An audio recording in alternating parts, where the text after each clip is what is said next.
தந்தை, மகன், தூய ஆவியாரின் பெயராலே ஆமேன்.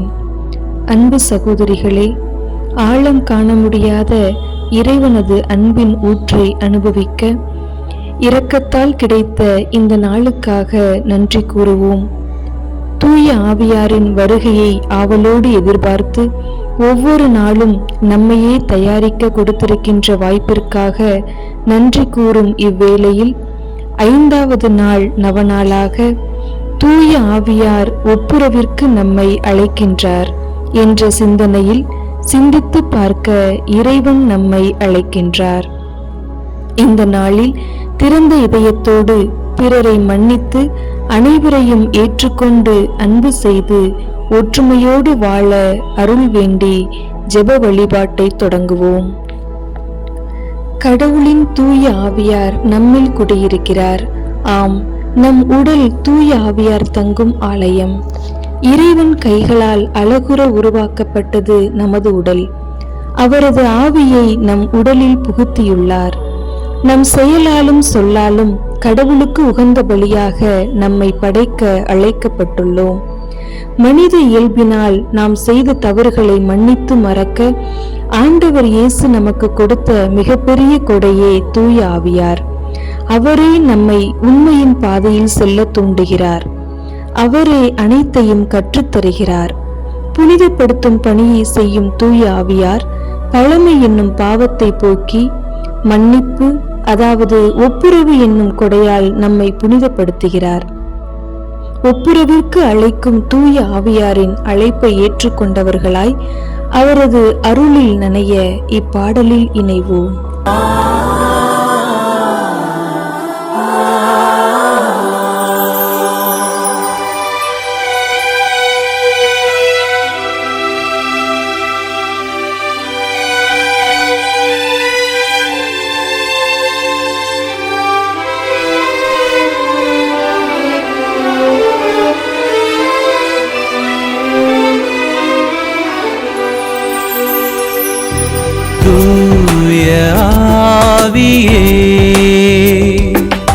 துணையாய் நீர் வருவீர், இறை வல்லமையும் இறை ஞானத்தையும் நிறைவாய் என்னில் பொழிந்தருள்வீர். இறை வல்லமையும் இறை ஞானத்தையும் நிறைவாய் என்னில் பொழிந்தருள்வீர்.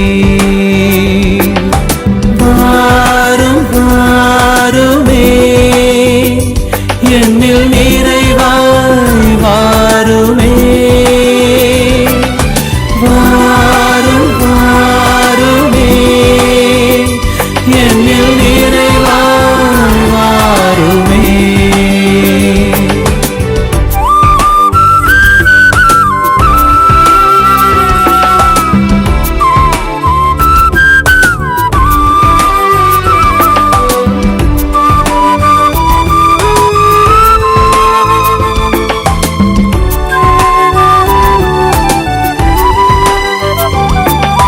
பகைமையை நான் அழிக்க நல்லன்பை தாருமே. மன்னிப்பில் தினம் வளர நல்ல மனதினை தாருமே.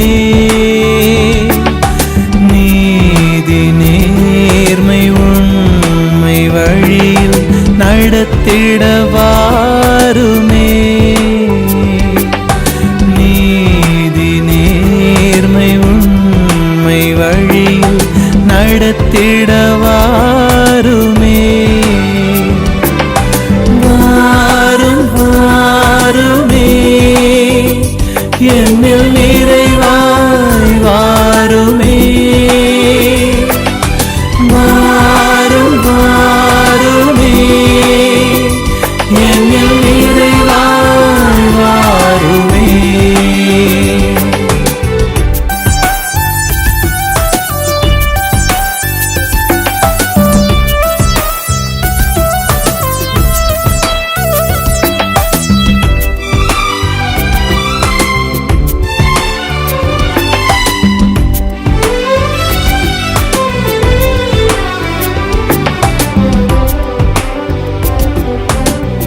அமைதியில் நான் வாழ உம் கனிகளால் நிரப்புமே. மகிழ்வுடன் பணி செய்ய உமதாற்றலை தாருமே. தாழும் போதும் வீழும் போதும் தாங்கிடவாருமே. தாழும் போதும் வீழும் போதும் தாங்கிடவாருமே. வாரும் வாருமே என்னில் நிறைவாய் வாருமே. வாரும் வாருமே என்னில் நிறைவாய் வாருமே. தூய ஆவியே துணையாய் நீர் வருவீர். இறை வல்லமையும் இறை ஞானத்தையும் நிறைவாய் என்னில் பொழிந்தருள்வீர். இறை வல்லமையும் இறை ஞானத்தையும் நிறைவாய் என்னில் பொழிந்தருள்வீர். வாரும் வாருமே என்னில் நிறைவாய் வாருமே. வாரும் வாருமே என்னில் நிறைவாய் வாருமே. திருத்தூதர் பவுல் ரோமையருக்கு எழுதிய திருமுகத்திலிருந்து வாசகம். இயல் 8 இறை வார்த்தைகள் 9 முதல் 12 வரை. கடவுளின் ஆவி உங்களுள் குடிகொண்டிருந்தால் நீங்கள் ஊனி இயல்பை கொண்டிராமல் ஆவிக்குரிய இயல்பை கொண்டிருப்பீர்கள். கிறிஸ்துவின் ஆவியை கொண்டிராதோர் அவருக்கு உரியோர் அல்ல. பாவத்தின் விளைவாக உங்கள் உடல் செத்ததாயினும் கிறிஸ்து உங்களுள் இருந்தால் நீங்கள் கடவுளுக்கு ஏற்புடையவர்கள் ஆக்கப்படுவீர்கள். அதன் பயனாக தூய ஆவி உங்களுக்குள் உயிராயிருக்கும். மேலும் இறந்த இயேசுவை உயிர்த்தெழச் செய்தவரின் ஆவி உங்களில் குடிகொண்டிருந்தால் கிறிஸ்துவை உயிர்த்தெழச் செய்த அவரே உங்களுள் குடிகொண்டிருக்கும் தம் ஆவியினாலே சாவுக்குரிய உங்கள் உடல்களையும் உயிர் பெறச் செய்வார்.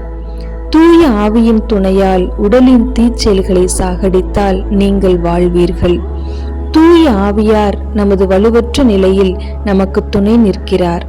ஏனெனில் எதற்காக எப்படி நாம் இறைவனிடம் வேண்டுவது என்று நமக்கு தெரியாது.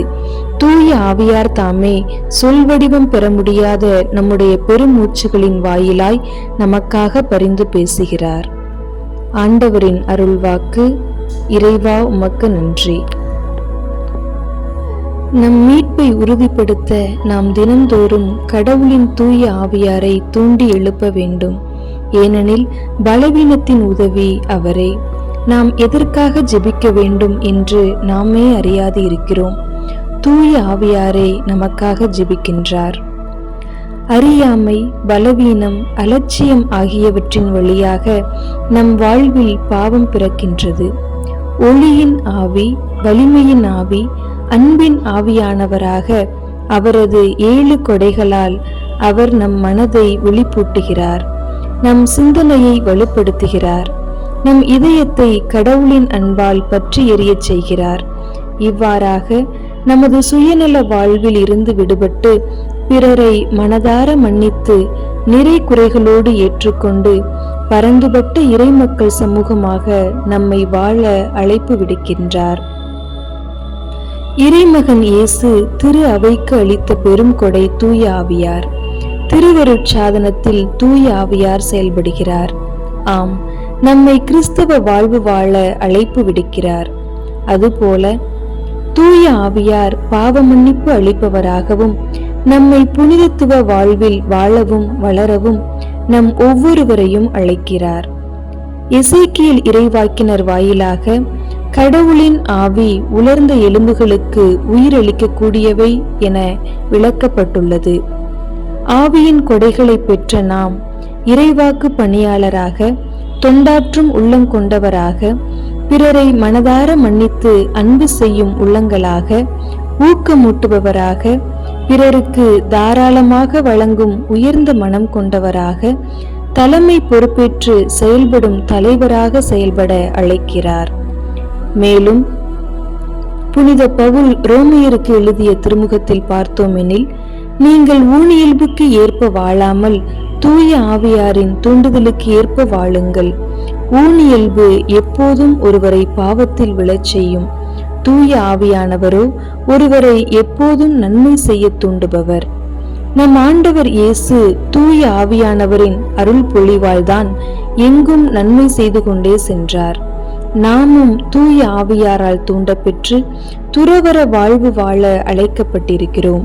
நம்முடைய அன்றாட வாழ்வில் தூய ஆவியாரின் தூண்டுதலுக்கு ஏற்ப வாழ்ந்து சுயநலத்தை களைந்து ஒருவர் மற்றவரை அன்பு செய்து மன்னித்து வாழக்கூடிய அருள் வேண்டுவோம்.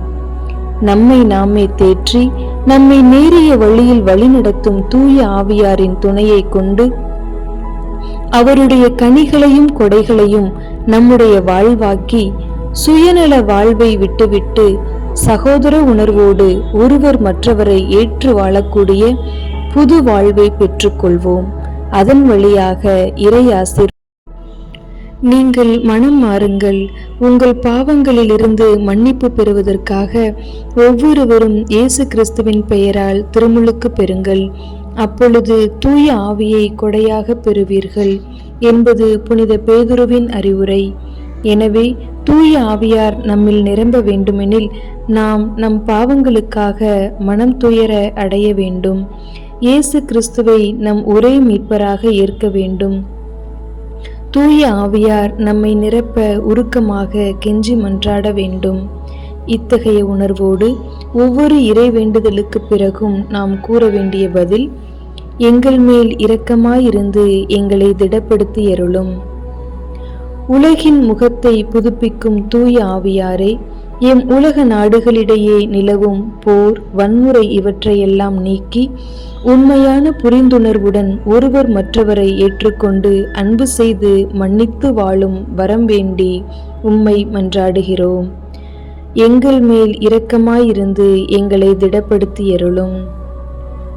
நீதியில் எம்மை நிலைத்திருக்கச் செய்யும் தூய ஆவியாரே, எம் நாட்டு தலைவர்களை உம்முடைய ஞானத்தால் நிரப்பியருளும்.